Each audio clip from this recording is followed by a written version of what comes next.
सबकी देखो कि उन संतों को कष्ट हुआ, लेकिन फिर भी वो मगन और मस्त रहे, क्योंकि उनको पता था, वो जानते थे कि इसमें भी परमात्मा की मौज है। या समझते थे ये मेरा कर्ज था जो अदा हो रहा है, या वो समझते थे कि यही परमात्मा को मंजूर है तो होने दीजिए, क्योंकि वो सब कुछ जानता है, सब कुछ देखता है, और शायद मेरे कर्म काटने का यही एक तरीका होगा कि जिसके द्वारा वो मेरे कर्मों को पूरा करवाते हैं। लेकिन हम थोड़ी सी तकलीफ होती है जब तो चिल्लाते हैं, भागते हैं, इधर उधर कष्ट होता है, वो भी कर्ज अपना देने के लिए, बच्चा बीमार होता है डॉक्टर को कर्ज देने के लिए पहुंच जाते हैं, चीजों को इकट्ठा करके धरते हैं, चोर ले जाता है, वो भी कर्ज पूरा हो जाता है, चीजों को जोड़ जोड़ के रखते हो, घर में आग लग जाती है, वो भी तुम्हारा कर्ज पूरा हो चुका है। एक एक चीज को जोड़ जोड़ के रखते हो, और वो तुम्हारी मेहनत की चीज कहीं जा थोड़ी सकती है, नहीं जा सकती, क्योंकि सच्चाई से किया हुआ काम जो तुम्हारा है उसको अग्नि नहीं जला सकती, पवन उसको उड़ा नहीं सकती, उसको कोई दूसरा आदमी ले नहीं सकता। चीजें वही जाती हैं जो तुम्हारी हेरा फेरी की हैं, जो तुम्हारी चालबाजी की हैं, वो रोग का रूप लेके, वो चाहे अग्नि के रूप में, चाहे वो चोरों के द्वारा, चाहे वो किसी न किसी रूप में आपसे जरूर छिन जाएंगे, और फिर तुम्हें सिर्फ पछतावे के सिवाय कुछ नहीं मिलेगा, और फिर भी उसके लिए तुम तड़पते ही रह जाओगे। लेकिन ये सौदा जो परमात्मा रूपी सौदा तुम करोगे ना, उसमें अगर तुम्हें कभी कमो बेशी भी होगी, तुम्हें दुख तकलीफ भी देखनी पड़ेगी। कबीर साहब जैसे संतों ने भी, उन्होंने भी जब वो मुश्किल होती है परीक्षा पास करनी, जब ऐसे वक्त गुजरे तो उन्होंने भी एक वक्त आया कि माला को फेंक के कहने लगे कि ये ले अपनी कंठी माला, भूखे भगत ना होए गोपाला। क्यों कि इंसान अच्छा करते करते भी जब ऐसा होता है तो भटक जाता है कभी कभी, लेकिन महापुरुष अपने हित के लिए नहीं, पर हित कारण अपना बल, अपनी बुद्धि, अपना सर्वस्व संसार के जीवों के लिए, उनके कल्याण के लिए इसलिए लगाते हैं ताकि ये जीव सही मार्ग पर चल के अपनी मंजिल को पा सके। लेकिन वो लोग अभागे हैं जिनको मनुष्य का चोला मिला, महापुरुषों का संग मिला, सत्संग मिला, नाम की दीक्षा मिली, और बार बार चेतावनी सत्संगों में मिलती रही, और फिर भी वो नहीं चेतते, तो फिर उनका इलाज क्या हो सकता है? फिर तो उनको स्वयं को अपना अंदाजा लगाना चाहिए। ना बातों से बात बनेगी, ना इधर उधर की सीखने से बात बनेगी, करनी बड़ी है, और वो करनी करते चले जाओगे, अंतर के चक्षु जब खुल जाएंगे, वो भेद तुम्हारे सामने आता चला जाएगा। थोथा पिछोड़ने से कुछ नहीं मिलेगा। इसलिए मैंने जो बात बताई थी कि पहले अपने इंद्रियों का निग्रह करो, श्रद्धावान बनो, सच्चाई के मार्ग पर चलो, सहनशील बनो, अपने विचारों को, ख्यालात को, अपनी आकांक्षाओं को इतना ज्यादा ना बढ़ाओ कि वो तुम्हें दर दर का भिखारी बना दे। शरीर के लिए जिन चीजों की जरूरत है उनके लिए अपने शरीर से मेहनत करो, जिनका कर्ज है उनके लिए अपनी सच्चाई, हक हलाल की कमाई और ईमानदारी से करते हुए तुम अपना जीवन निर्वाह करो, और सच्चाई से जो कुछ मिलता है उसी में ये ना सोचो कि भक्त वही लोग होते हैं कि जाके एकांत में बैठ के तप करके जंगलों में जाके कर सकते हैं। वो जमाना आज नहीं है। इसीलिए संतों ने नाम की महिमा गाई है इस युग के लिए। सतयुग का वक्त नहीं है अब। सतयुग में सतव्रत का पालन करने वालों का ही कल्याण होता था। त्रेता युग आया तो उसमें पूजा पाठ यज्ञ हवन का था। त्रेता युग आया तो उसमें पूजा पाठ का था, और अब कलयुग में तो नाम का सहारा है। और मैं कहता हूं अब तो कलयुग से भी ये कलयुग का अंत का समय लगता है, क्योंकि काल परिवर्तन होता रहता है। सतयुग के बाद त्रेता, त्रेता के बाद द्वापर और कलयुग, और फिर कहते हैं उसके बाद फिर सतयुग आता है। लेकिन जिन लोगों के विचार अच्छे हैं, जिन्होंने गुरु धारण किया है, बुराई का मार्ग छोड़ दिया है, उनके लिए तो हमेशा ही सतयुग है। वो अब भी सतयुग ही हैं, और नेक काम करने वालों के लिए कभी कलयुग नहीं होता। लेकिन फिर भी ऐसे जीव हैं जो इस भ्रम में थे, भटके हुए थे। अगर वो नाम तो मिल गया तो कहना ही क्या है। जिनको नाम मिल जाता है, सिर्फ बुराइयों को त्यागने मात्र से भी उनका कल्याण हो जाएगा। किसी का बुरा ना करो। इसीलिए क्या कहा कि तन, मन और धन से आदमी तीनों प्रकार से, मनसा वाचा कर्मणा दुखाहु मत दे, आदमी अपनी इन तीन चीजों से किसी को दुख ना दे, फिर बाकी रह क्या जाएगा, सुख ही सुख रह जाएगा। बूढ़े बुजुर्ग की इज्जत कदर करो, छोटों के साथ, बराबर वालों के साथ प्यार का, अच्छा बोलना, मीठा बोलना, अच्छा व्यवहार करो। अपनी जिंदगी में अपनी सच्चाई का, ईमानदारी का कमा के खाओ। मैं कहता हूं कभी आपको दुख नहीं हो सकता। दुख किनको होता है कि नाजायज काम करते हैं, गलत चीजों को इधर उधर से हेरा फेरी से संग्रह करते हैं। पाप की चीज जब आ जाती है तो पाप रूप बन के जो भी चीज करोगे 1000 गुना फैल के वो दुखी करेगी। लेकिन सच्चे बन के रहोगे, सच्चाई एक ही है, चाहे उस सच्चाई को तुम कहीं भी लेके जाओ, सच्चाई एक ही रहेगी, उस पर कोई दाग धब्बा नहीं लग सकता। लेकिन झूठ जहां जाएगी वहां बदलती चली जाएगी, जहां जाएगी उसमें और कुछ जुड़ जाएगा, कम नहीं होएगी। क्योंकि झूठ तो झूठ होती है, बदलती रहती है, कहीं कुछ बोलोगे कहीं कुछ बोलोगे। सच्चाई के मार्ग को अपनाओगे, सच्चे सुरखरू बन के चलोगे, परमात्मा के दरबार में भी उन्हीं जीवों की कदर होती है, दुनिया में उन्हीं जीवों की संभाल होती है, उन पर विशेष कृपा होती है प्रभु की, जो अपने मन से, विचारों से पवित्र होते हैं, कर्मों से सच्चे होते हैं। और उनका मार्ग यही है कि नाम की दीक्षा ली है, गुरु आपसे अपेक्षा करेगा कि आप नित्य प्रति नाम की कमाई करो और बुराइयों को छोड़ते चलो। बुराइयों को छोड़ते नहीं हैं हम, नित्य प्रति नई नई चालाकियां करते हैं, चतुराइयां करते हैं, और वो छल बल करके दुनियादारों से सोचते हैं। जब ऐसा करते हैं तो परमात्मा की आंखें तो हमने पहले ही फोड़ दी, किस परमात्मा को याद करेंगे फिर। और सत्संगी बन के ज्यादा ऐसा करते हैं। जब तक तुम्हारे अंदर बुरी संगति से बचो, बुरी संगति से भी जो इंसान बच जाएगा, मैं कहता हूं उसकी बुरी आदतें छूटने में देर नहीं लगेगी। लेकिन जिस इंसान का बुरे आदमी का संग है, अच्छा आदमी आपको रोजाना अच्छी बात सिखाएगा, पढ़ाएगा, बताएगा, शिक्षा देगा, आप बहुत मुश्किल से मानोगे। लेकिन बुरे आदमी का संग 2 पल का भी हो जाएगा, क्योंकि कलयुग है।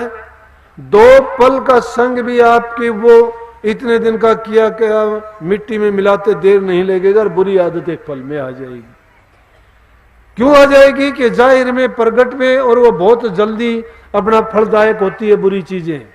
बुराई का फल उसी टाइम तुम्हें अच्छा लगता है, लेकिन ये नहीं पता कि ये उस जहर का काम करता है जो अंत कर देगा।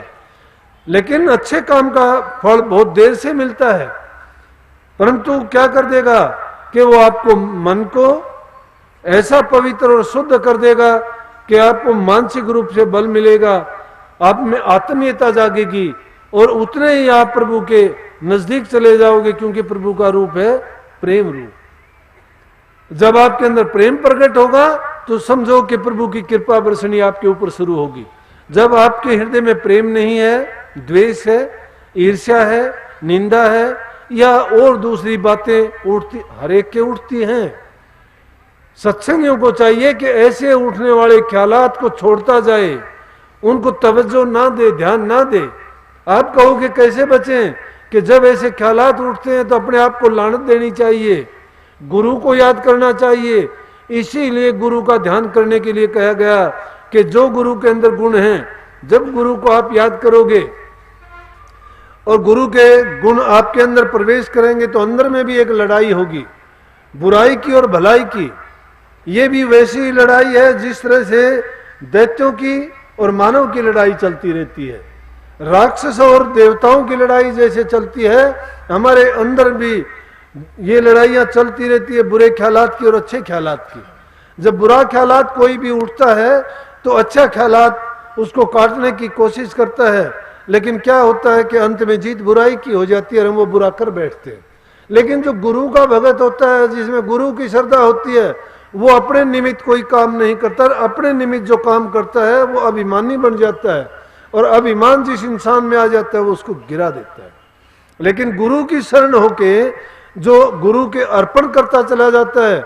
और जब ऐसा कोई ख्यालात, ऐसी कोई बुराई जब उठती है, ऐसी चाह कोई जगती है मन में, और उस टाइम पर अपने गुरु को जब प्रकट कर लेता है तो देखते ही देखते भाग जाती है, क्योंकि काल दयाल के सामने कभी नहीं टिक पाता। काल दयाल के सामने कभी नहीं टिक पाता। अगर आप अभ्यासी हो और अभ्यास करते हो और आप त्रिकुटी के ऊपर अगर गए हो, वहां रास्ते में आने वाले स्थानों में ऐसी ऐसी चीजें अनेक बार होती हैं, प्रकट होती हैं। अगर ऐसे भी नहीं तो स्वप्न सबको आते होंगे, स्वप्न में डरावनी चीज भी दिखाई देती होंगी, स्वप्न आप सिमरण तो जरूर करते होंगे। ध्यान में नहीं बैठते, अभ्यास नहीं करते तो नाम का सिमरण जरूर करते होंगे आप।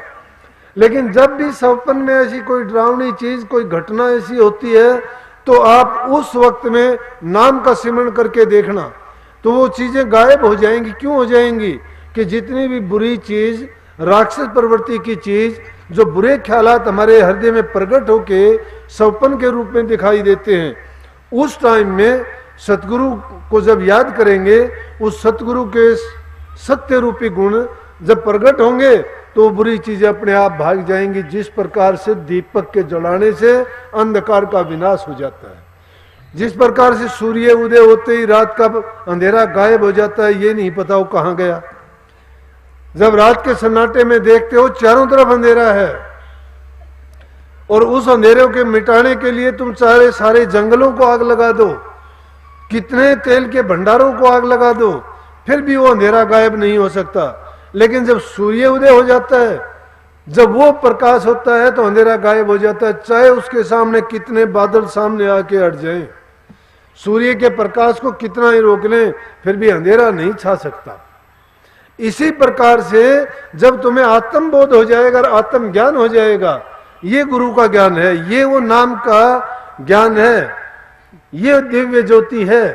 जो चौथी प्रकार की ज्योति है वो ये है, जिसको शास्त्रों में कहीं ज्योति कह दिया, कहीं प्रकाश कह दिया, सिख लोगों ने ग्रंथों में उसको चांदना कह दिया, हमारे शास्त्रों में उसको परम प्रकाश कह दिया, अंग्रेजों ने उसको लाइट कह दिया, उसको कहीं डिवाइन लाइट कह दिया, हमने उसे दिव्य ज्योति कहा। वेदों में उसको वो ज्योति हमारे अंदर प्रकट हो जाएगी। और वो ज्योति कैसे प्रकट होगी? जब पूरा सतगुरु मिल जाएगा। इसीलिए कबीर साहब ने इसमें कहा कि सतगुरु मिले मारे सारे दुख बिसरे, अंतर के पट खुल गए जी। अंतर के पट खुलने की बात कही है।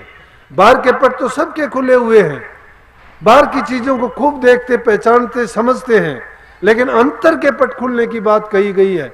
जब अंतर के पट खुलेंगे तब तुम्हारे सब दुखड़े मिट जाएंगे, तन के, मन के, आत्मा के, तीनों प्रकार से रोगों से मुक्त हो जाओगे।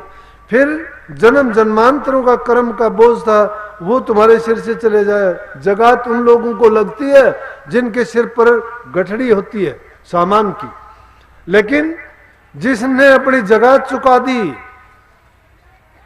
नाम जिसने ले लिया, उसने कर्म की जगात चुका दी, समझो। उसकी कर्म की गठड़ी उसने उतार के फेंक दी। ते ही जगात के ही फिर लागे जेड़ा पंड सरोचा सुटे, जो अपने सिर से कर्म की पंड को, पांड को, गठड़ी को सुट देगा, दूर फेंक देगा, उसको जगात कौन ले लेगा उससे? उनको जगात नहीं लगती है। तो प्रेमियों, नाम ऐसी दौलत है, उसमें कुछ भी नहीं लगता आपका। कोई चीज आपको इकट्ठी नहीं करनी, कोई सामान नहीं जुटाना, कोई किसी से लेना देना नहीं, सिर्फ एक अपने दिल के अंदर आपने भावना जगानी है, अपनी श्रद्धा को मजबूत बनाना है, अपनी इच्छा शक्ति को दृढ़ बनाना है। इच्छा शक्ति दृढ़ कब होगी? जब होगी जब आपकी आत्मा में बल होगा। आत्मा उन्नति के लिए गुरु का सहारा है। जब अपना गुरु को सब कुछ सौंप दोगे, गुरु के घर से वो ताकत आएगी जिस प्रकार से बिजली घर से बिजली आती है। नहीं तो खंभे तार लगे रहते हैं, सारी चीज मौजूद है, लेकिन उसके पावर हाउस से जब तक नहीं छोड़ी जाती वो खड़े रहो, कुछ नहीं है। इसी प्रकार से गुरु हमारा पावर हाउस है, और गुरु से जब हमारा संबंध जुड़ गया और जब हमने उनसे पूरी श्रद्धा, पूरा विश्वास, पूरा यकीन और उनको पूरा समर्पण कर दिया, तो गुरु भी हमारे लिए पहले ही समर्पित है। वो तो आए हमारे लिए हैं, हमारे कल्याणार्थ संसार में प्रकट हुए हैं। इसलिए गुरु को अपना मान के, जो उसको अपना मान लिया, एक नहीं है गुरु का रूप। शब्द नहीं गाते कि याद किया वहां पाया। चाहे लाखों आदमी एक वक्त में याद करेंगे, उसके करोड़ों रूप जाके करोड़ों को ही कितने भी दूर हो जाए वहीं संभालेंगे, कोई भी वक्त हो कोई भी समय हो।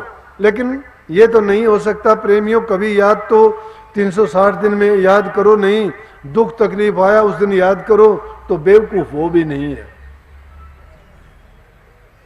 हम उस दिन चालाकी करते हैं कि आज तो संभाल ले मुझे। अरे रोजाना वो तड़प रोजाना सुनाया करो ने, सतगुरु मेरी सुनो पुकार, मैं टेरे तो बारंबार। कहता मेरी पुकार सुनो, मैं टेरे तो बारंबार जब टेरोगे तो पुकार सुनेगा। टेरते तो नहीं हो एक बार भी। पूरा गुरु का दोष नहीं है, पूरा शिष्य का दोष है। शिष्य पूरा बन जाओ, गुरु पूरा अपने आप मिल जाएगा, देर नहीं लगती। इसलिए नित्य प्रति का टाइम बना के, नित्य प्रति का टाइम बना के, चाहे तुम कुछ भी ना करो तो नाम का सुमन कर लिया करो।